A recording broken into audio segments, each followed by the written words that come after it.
కడెం ప్రాజెక్టులో పూడిక తొలగించి పునర్జీవం తెస్తామంటోంది ప్రభుత్వం. ఆయకట్టు ప్రతి ఎకరాకు సాగునీరు ఇస్తామంటోంది. అడుగంటిన ప్రాజెక్టును నిండుకుండలా మార్చుతామంటోంది. ఇంతకు పైసా ఖర్చు లేకుండా పూడికను ఎలా తీస్తారు? పూడిక తీయడం వల్ల సర్కార్కు కోట్ల ఆదాయం ఎలా వస్తోంది? Watch the story.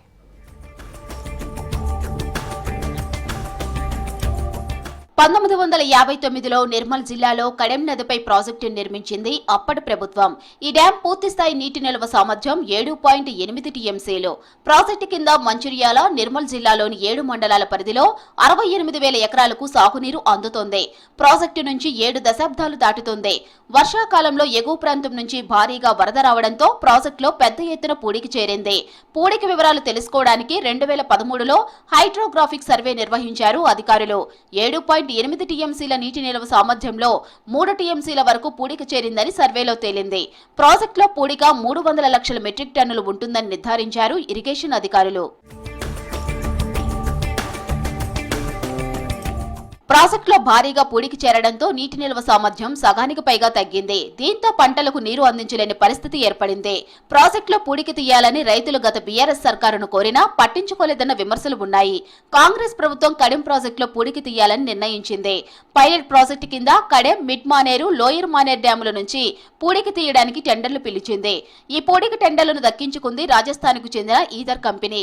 కడెం ప్రాజెక్టులో పూడికి తీతకు 20 ఏళ్ల అగ్రిమెంట్ చేసుకుంది. ప్రాజెక్టులో ఎప్పటికప్పుడు తీసిన పూడిక మట్టిని ప్రాసెసింగ్ చేయనుంది. ఇందుకోసం ప్రాజెక్టుకు దగ్గర ప్రాంతంలో యూనిట్ ని ఏర్పాటు చేసుకోనుంది.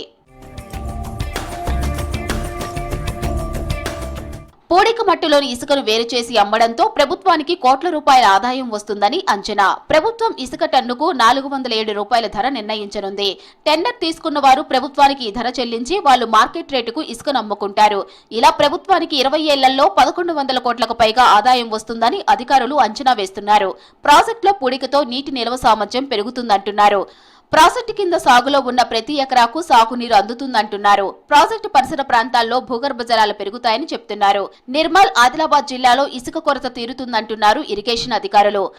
సో వన్స్ ఒకవేళ మొదలు అంటే ఇప్పటికీ డీసిల్టిప్ అయిపోయింది, సిల్టును తీస్తారు, నీళ్లు పెరుగుతాయి అనేది రైతులకు ఒక అవగాహన వచ్చేసింది. మాకు ఇంకోటి ఖరీఫ్లో ఎట్లాగా ఇస్తామో రబీలో మాకు ఇంకా ఎక్కువ అవుతుంది. సరౌండింగ్ వాటర్ మామూలుగా ఏంటంటే కొన్ని ఎండాకాలంలో 3-4 నెలలు ఏదైతే డ్రాట్ ప్రోన్ ఏరియా ఉంటుందో అక్కడ మీకు డ్రింకింగ్ వాటర్ అవైలబిలిటీ ఉంటుంది. ఆల్వేస్ గ్రౌండ్ వాటర్ కూడా 2-3 మీటర్లు మినిమం, అంటే దాన్ని తీసిన దాన్ని బట్టి కెపాసిటీ పెరగడానికి కూడా అవకాశం ఉంటుంది. కాబట్టి రైతులు 100% రైతులు కానీ విలేజ్లు కానీ సరౌండింగ్ కడెం 4 షోర్లు ఉన్న వాళ్ళు మొత్తం టోటల్ హ్యాపీగానే ఫీల్ అవుతారు. కడెం ప్రాజెక్టులో పూడికి తీతతో రైతులతో పాటు స్థానికులకు ఎన్నో ఉపయోగాలు ఉన్నాయంటున్నారు ఇరిగేషన్ అధికారులు.